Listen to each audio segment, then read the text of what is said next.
there's a way that our body processes, our brain processes, that requires not thinking. And yes, I think stimulation, being in your body, is one of the things that helps that to happen. Welcome to The Art of Accomplishment, where we explore how deepening connection with ourselves and others leads to creating the life we want with enjoyment and ease. I'm Brett Kistler, here today with my co-host, Joe Hudson. In View Work, we talk a lot about being in our body. There are practices and exercises in the courses where we're invited to feel into our sensory experience and speak from our head, our heart, or our gut, accessing deeper wisdom beyond our intellect. Now, this can be very confusing to people when they approach this work for the first time, as it most certainly was for me. Today, we're going to explore what it means to cultivate awareness of what's going on in our body and how it can help us access different kinds of knowing and wonder in our lives. So, Joe, what does it mean to be in your body, and what makes that so important for this work? Yeah, so let's take that one at a time. The first one is, what does it mean to be in your body? So the simplest way to feel that is to put part of your attention into your body. It's just as simple as that. So if you talk, sometimes you can talk, your attention's fully on the other person. Sometimes when you talk, your attention is completely on what you want to say. And sometimes when you talk, you can just put a percentage of your attention into your body. And then it changes the dynamic of both the listening and the talking. So that's the easiest way to explain what it means to be in your body. How does that work? What does it do then to be putting this attention in your body? It makes it far less likely to be able to lose yourself in a situation. Meaning that to not speak from your truth, to not identify where you are in the conversation, to make it so that you're less likely to be caught up in emotions in a way that's in which you lose yourself, or caught up in somebody else in a way you lose yourself. So it increases your awareness of yourself and your own system while you're in a conversation. Interesting. There's almost a sort of a paradox there. Because I think the practice of feeling into your body while you're having a business conversation one might think that would get you lost in your emotions. But actually being lost in the emotion would be not recognizing that it's there. So perhaps having some awareness on our body in a conversation can allow us to be alerted to the fact that maybe we are feeling fear, or we are feeling triggered. Correct. That's what it does, is it brings awareness to your emotional or nervous system state while you're having a conversation. And what I would invite is the people who are listening to this right now to put a certain amount of your attention into your own body as you listen. So instead of hearing what I think it does, right? Because neurologically, I don't have any studies that explain this, or haven't found them yet. But you can just put a part of your attention in your body when you listen to me, and you can feel the difference, the different quality of the listening. What does it do? It's what's weird about it often when you have some attention in your body, especially when you're beginning, you might not even be tracking so as well as you normally are what I'm saying, but all the information is actually sinking in. Meaning you could tell me what it is that I just said, but it doesn't feel like you're grappling with it the same way. And that's the other thing that being in your body does, is it actually allows for flow state to happen much quicker. It's why you see in acting or in sports or in music that people will often do some exercise that puts them in their body, that reminds them that their body is there and how it feels, because it helps induce a flow state quicker. Yeah, it reminds me of an improv intro class that I was at recently. Basically, every one of the exercises actually involved a lot of movement. It was a fully embodied thing. It wasn't just like, come up with a line right now on the spot. But a lot of the actual improv involved like turning and clapping in synchrony, so that your body had to do something at a certain time, so that you were just kind of forced to do something from your intuition. Yeah, that's right. And it's interesting because the artists have really figured this out. They know it. To be very creative, this is a requirement, is to be in your body. So people who are doing art, especially any kind of theater or any kind of collaboration of jazz or something like that. They really understand what this means. Like you don't have to explain it to them because they have the felt experience of it. Yet teams and businesses often don't utilize this tool at all. They'll sit for a meeting for 2 or 3 hours straight as if that's the best way to be creative or solve problems. Yeah. Yeah. I'm kind of thinking of an opposite situation of being in your body. Like if you're in an interview and you're feeling really tight and constricted and like your body's kind of not wanting to be there and can't wait to get out of the hot seat, out of the spotlight, then that's sort of the opposite of being in your body. And the things that you say and the creativity that you have in those moments is very different from feeling in your body. Yeah, that's exactly how it works, right? So if you're uncomfortable and you put the attention in your body, you immediately become more comfortable. And if you try to get out of it, which is kind of a general principle that I carry with me everywhere, which is embrace the intensity. So it's like, if I'm having a business problem, I don't want to look at it, I look at it. If I'm having an emotion I don't want to be with, I be with it. If I'm having a conversation that, I'm avoiding, I go have the conversation. Yeah, if there's discomfort there, feel the discomfort. That's right. Yeah. And it immediately creates more presence, more creativity. And how do we do that in our body?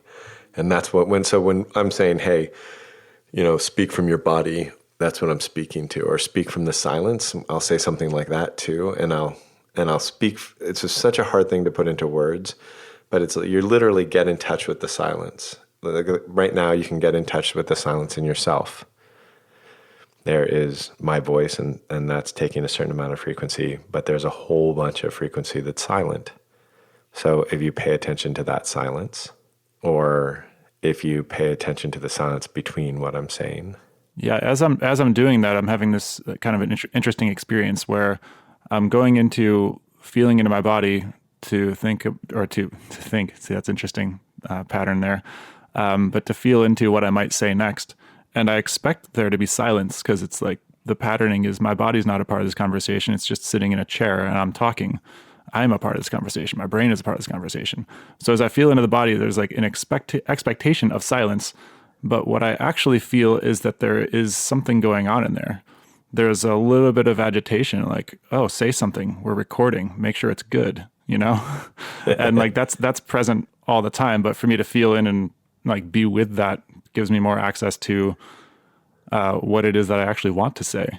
Right, exactly. And so when you're just with the thing and then you let it speak, whether that's your body or silence, or maybe it'll be like your head or your heart, whatever, it's literally just being with that aspect of yourself and seeing what it wants to say. And so our default for most Americans anyways is that we're coming from our head and we're saying what it wants to say. But like right now, if you do this like very easy experiment and you say, what does my head want to say? And you listen to your brain. And then you say, what does my heart want to say? And you listen to your heart. And what does my body want to say? And you listen to your whole body. They're different experiences, right? They have a different quality to them. And so they will want to say different things. And the way I conceive of this is that it's very much like, they talk about the 8 intelligences, or some people have more, some people have less, but we have different kinds of intelligence. And each of these intelligences, some of them speak naturally and some of them don't, and learning how to listen to them and learning how to speak their voice is really an important part of being able to master all the ways of knowing. Yeah, we did this in one of your courses where we did an exercise in our group where we spoke from our head and then from our heart and then from our gut. And it was just a basic introduction of ourselves. And like my first impression of this was like, okay, this is kind of weird. How am I going to repeat my introduction and speak from a different part of my body? That doesn't make any intuitive sense to me. But as we went around the circle and did it, we found that like the head introduction was just a lot of facts and data about who we are.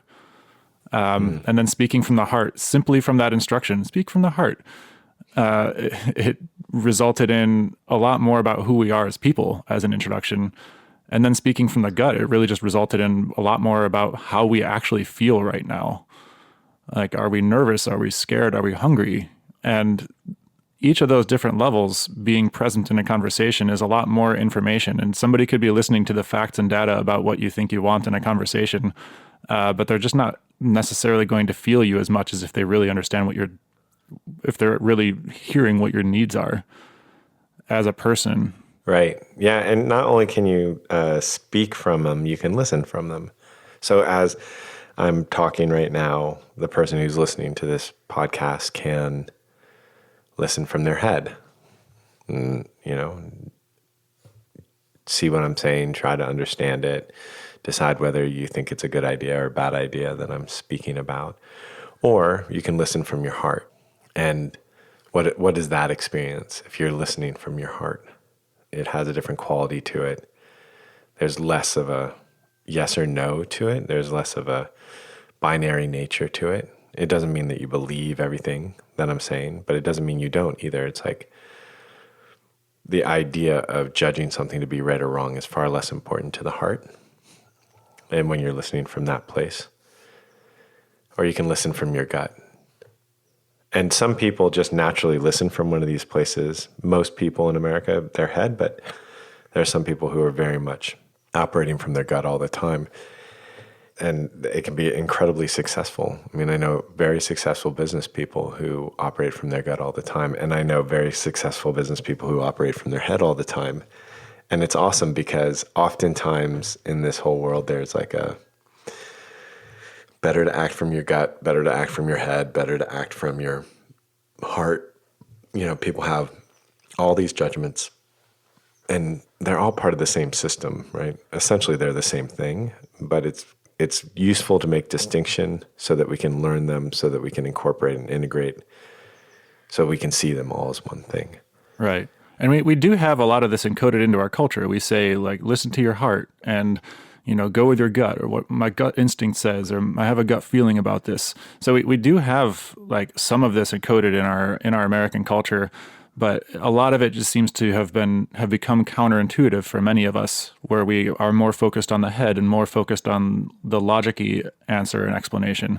What makes that the case? What makes it that we, like a population of us, a culture, can largely feel less tightly associated with our heart or our gut or other ways of knowing than our intellect? My body says that's a really heady question. Like, what does it matter if we know how it got here? As soon as we open up that door, then there's going to be like an intellectual discovery, maybe a debate. Not that that's bad in any way, but what does it get us? As opposed to the experience of being able to experience each of these states and seeing what it does, when it's useful, how we can use it, so that it makes our life more effective. So just to say that's like the body response to it. And now, intellectually, to answer your question, how does this happen? What I notice is that cultures that have really dismissed emotional intelligence really rely heavily on the intellect, right? That the idea is that these emotions have caused me pain and therefore they need to be managed. And that's kind of where people fall into the intellect, which is like brilliant and has like so many benefits. And as like, I love debating. Like, I think it's like such a wonderful thing, and to sharpen your mind and to see things clearly intellectually is really amazing. And it can often teach you stuff about your emotional experience or your body experience. And it has a tendency to cut off those other forms of knowing, those other intelligences, as do the others too. You see people who are like very much operating from the gut, and they have a biased against those operating from their intellect. And you see this in relationships all the time, somebody who's more emotionally led and somebody who's more intellectually led, or at least they think they are. They think they're more intellectually led, and you get to like see them have problems and not understand each other. I see this in relationships all the time. What are some of the problems that can occur in an imbalance in the other direction? If somebody's entirely moving from their gut and maybe paying less attention to the heart and even less attention or placing less attention in their intellect or disowning it. What you often see is that they have a far more greater propensity to believe their stories. People who are more intellectually driven, especially if they've really cultivated that, the world becomes more relative in a way. Not relative like moral relativity, but relative like, oh, I see the truth in this, I can see the truth in this. I can believe this thought that I'm having, but I can also see the faults in the thought. And so that creates a tremendous amount of freedom. And if you're not cultivating that kind of intellectual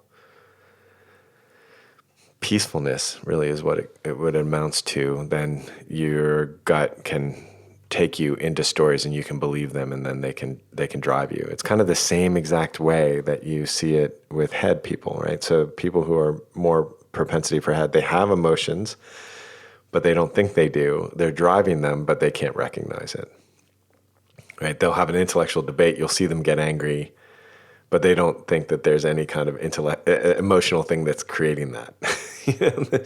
They don't see the cause and effect on the emotionality. And it's the same thing, like somebody who's like very driven from the gut, they won't see how their stories are affecting them and controlling them in ways that are unconscious or Yeah, so not maybe useful. maybe they walk into a room and they start to feel anger, and so they just believe that the anger means that they've been wronged. That's exactly right. Yeah. And yeah, okay, I can see And that. then they have a story about how they were wronged, but they don't question it. And if you question it in front of them, they get more upset, right? So yeah, exactly. It's really about finding and understanding and learning all the intelligences. It's not about one's better than the other, which is a natural step on the path of learning. You know, I see people who are really intellectual and all of a sudden they understand like, holy crap, my body has all this wisdom.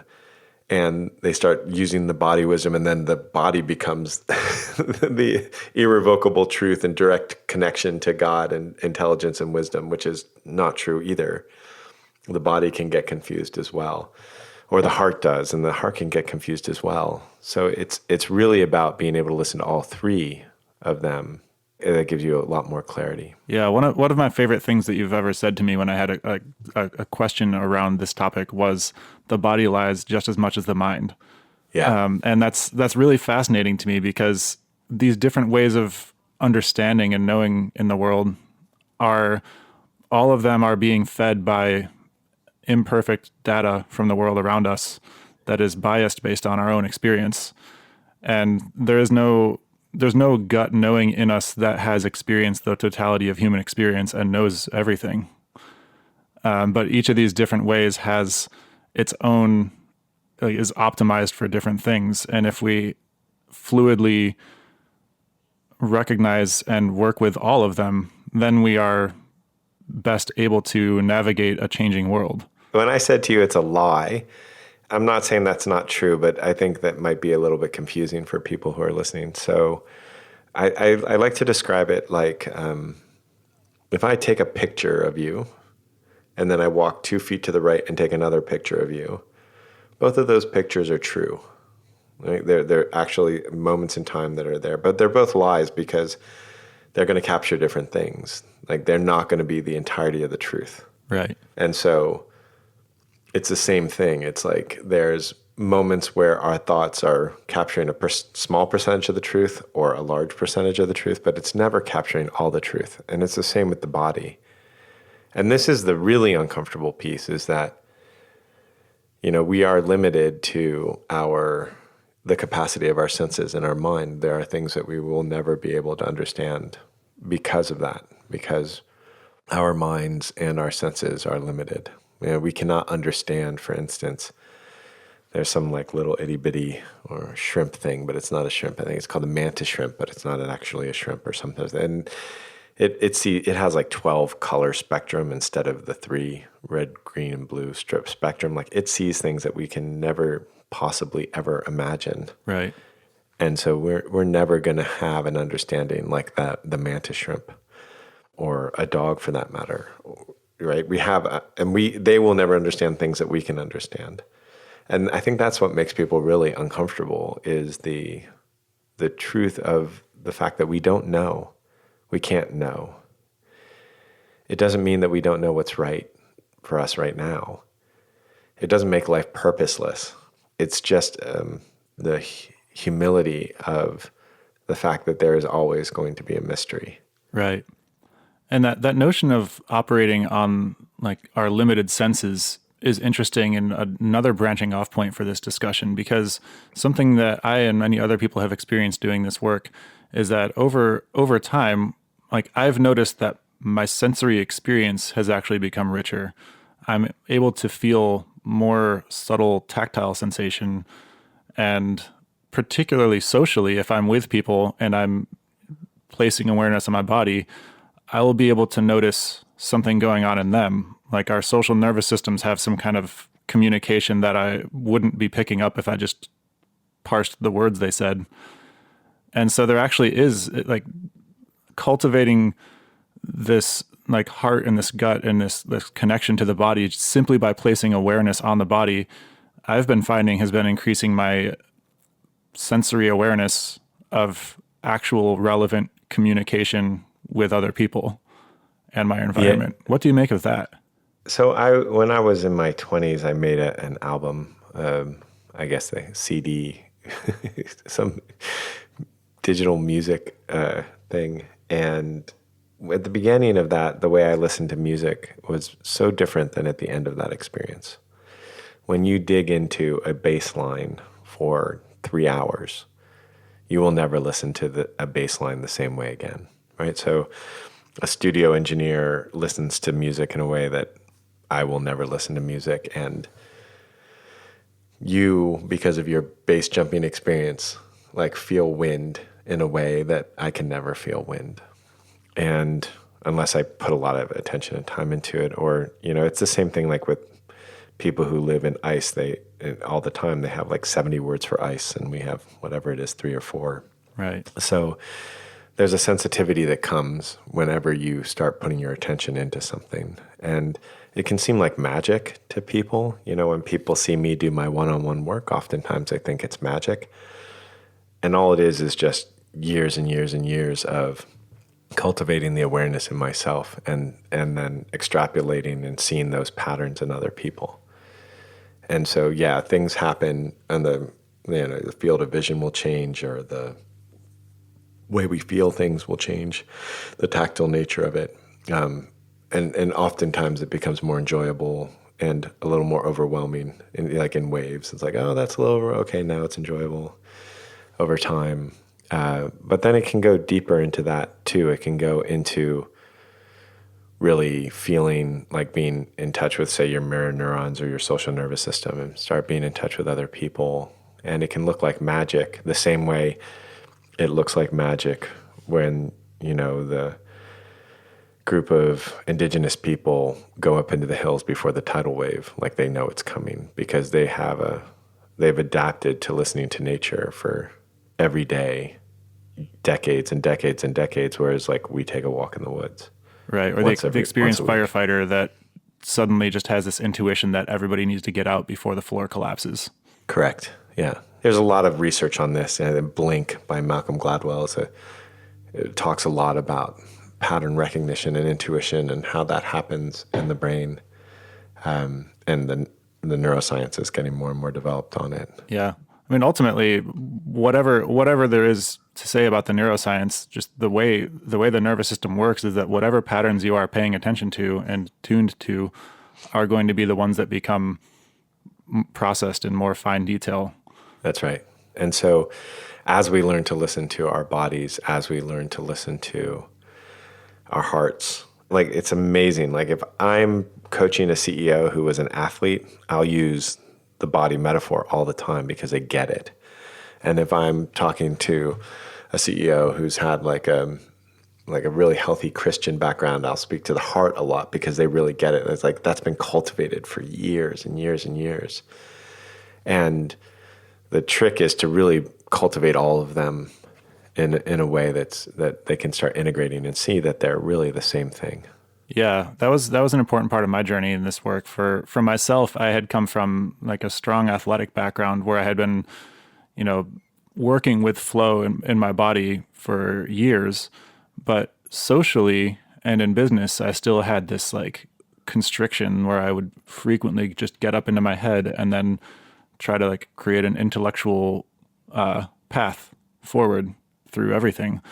And it wasn't until starting to see how I had already been doing this intuitive stuff with my body and like just taking those examples from my life, like yeah, if you're flying a wingsuit down a mountain, you don't have time to calculate wind speeds and trajectories. You just have to feel it. You can do all that stuff in advance to give yourself a good map of plans and contingencies, but in the moment you don't have time for that. You just have to do it in your body. And the body will generally, if you're cultivating that bodily awareness, the body will generate better solutions. And it was really interesting for me to realize that I had just left that knowing in one realm where it served me very well, and then completely neglected it in much of the rest of my life until encountering this work.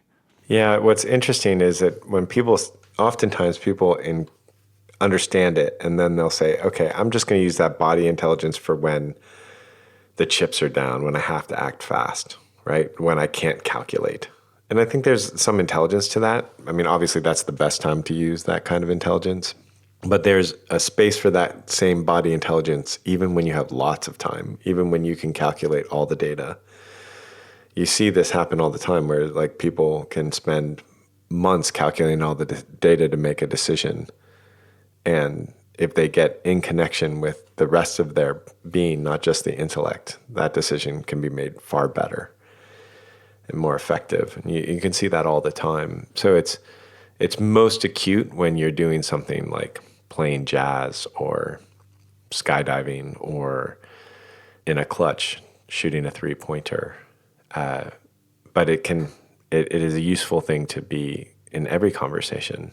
And I'll say to the people who are listening again, how are you doing being in your body, listening? Like, are you still have some of your attention in your body? And what happens? Like, just notice a difference between how you hear me when you have some of your attention in your body and when you don't. Yeah, it's a way out of analysis paralysis, like the episode that we did in The Art of Accomplishment on feel over figure.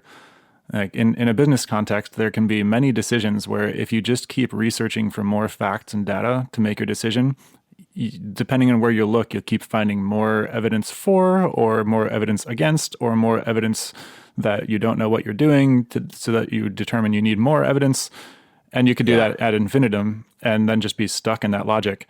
Or at some point, if it's optimal to just make a decision, even if it might be wrong, and then calibrate your gut, then it can be helpful just to say, okay, with all the data that I have right now, let me just process that into my body and see what comes up, and then go with that, and then pay close attention to the result and repeat. Yeah. And there's also like the emotional side of that too, which is like, oh, what's making you need to have the decision be right? What happens if you get it all wrong? What happens if you fail? And to grieve all that before you make a decision can clarify your decision to no end. Right? Well, So then if I also, fail, I'll feel all those bodily sensations associated with failure. right, exactly.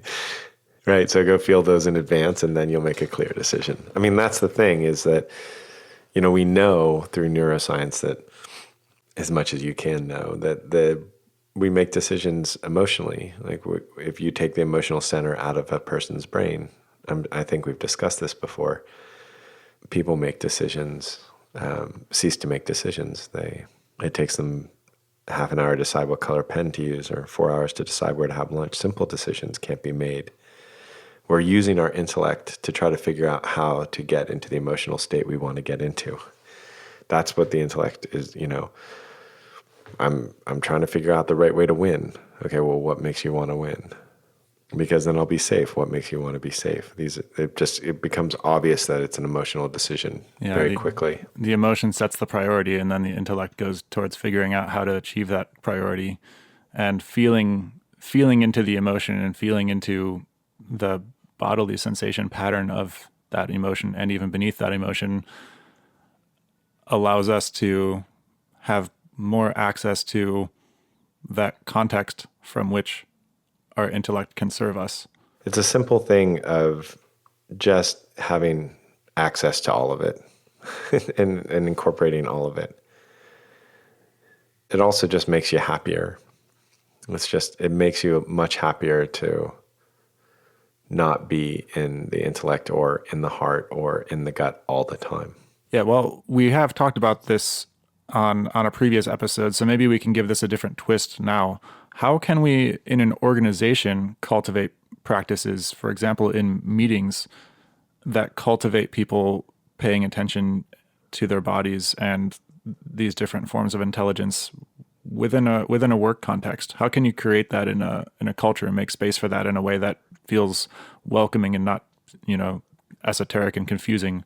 Yeah, there's a couple ways to do it that are really simple. They will feel odd if you're, say, like a traditional company, but you can make sure that there's time to get up and stretch or move in the meetings. That it's okay for someone to stand up in a meeting and just like shake or stretch a little bit or take some deep breaths.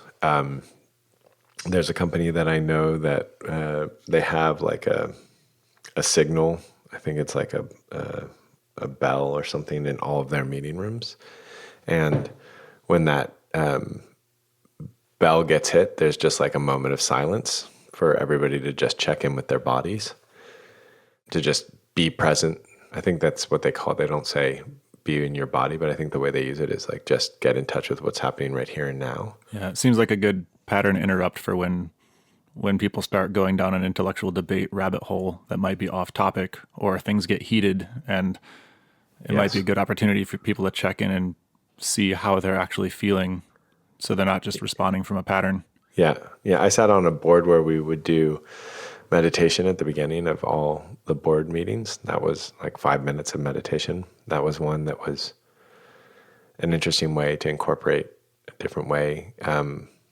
I find gratitude practices are another way to not only get into the body. It's interesting how when you're really grateful, you have a deeper experience of your own body, but also it helps you see a way of solving problems that's different. Like when you're grateful, you can see what's right and how to build it, rather than in most meetings, you're looking at what's wrong and how do I fix it, which are two different ways to solve problems. So those are some really basic ways inside of, and whether it's a company or a church or a community of whatever activists, there's ways to cultivate that kind of stuff. I had a friend who was a programmer, and the way he would do it, he was, mostly at home. 45 minutes in an hour, he'd sit and program, and 15 minutes he would be in his body. And then 45 minutes he'd program. And, being a programmer, he every day measured his practices and measured his results, like how good at programming he did, how effective it was. And so he had done, years of experiments to get to this. And he found that like 6 hours of programming a day, 45 minutes on, 15 minutes off, consistently 5 days a week is what got the most code out of him, the most good quote code out of him. Wow. I love that he did so much, data collection on this. Huge amount. And I know writers who are the same way, that novelists who have realized like 3 hours a day, first thing in the morning, that's how I get the most good pages out. Yeah. This reminds me of like strategies like the Pomodoro technique, which, you do some amount of time on and then some amount of time off. And it's sort of the assumption that I had come to that with was that the benefit was from taking a break. The benefit was from like focusing for a while and then just relaxing.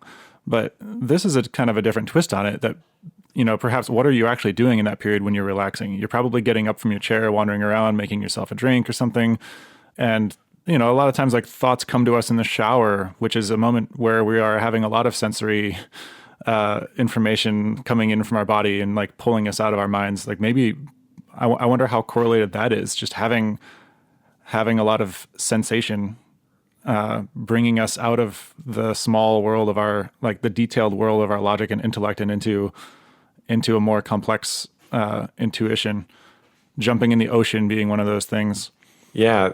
So there's some, very famous scientists who talk about how they solve problems. And, when you're a scientist, you think about how to solve problems as much as you think about hopefully, as much as you think about the problem that you're trying to solve.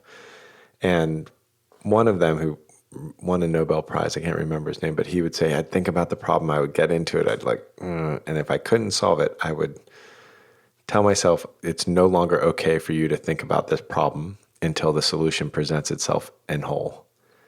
So anytime his brain would go to think about the problem, he's like, nope, nope, not thinking about the problem, not thinking about the problem until the entire solution was like, thump, and fell out.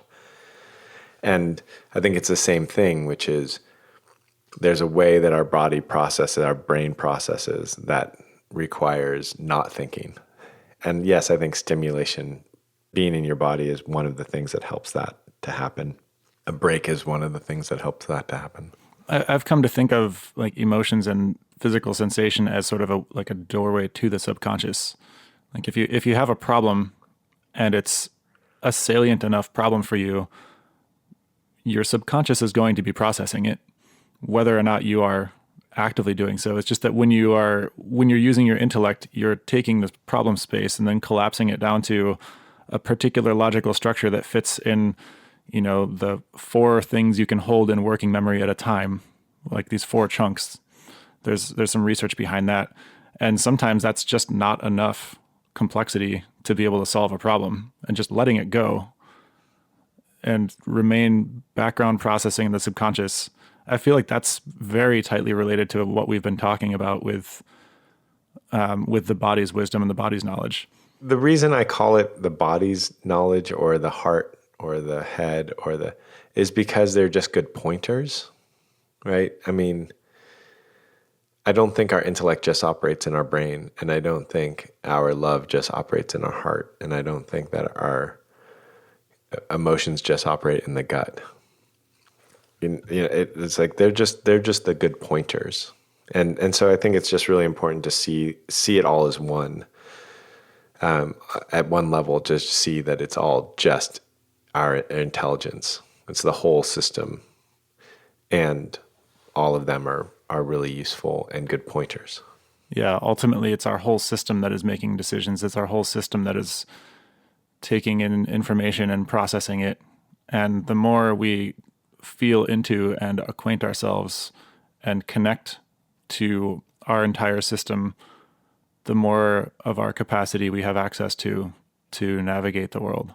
Seems to be. Seems to be the case. Yeah. Well, that's my intellectual sort of wrap up of this conversation. Yeah, that's what I was thinking. I was thinking that was an intellectual wrap up. What would a non-intellectual wrap up be? Like what's a body wrap up? Don't forget me, I'm important.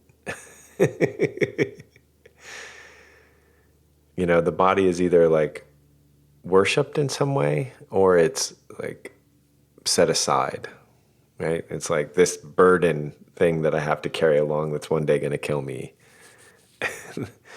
Something that I have to like take care of. It's like a chore. The body becomes a chore, or the body becomes like the entire way to feel good. You can see that happening with people as well. Yeah.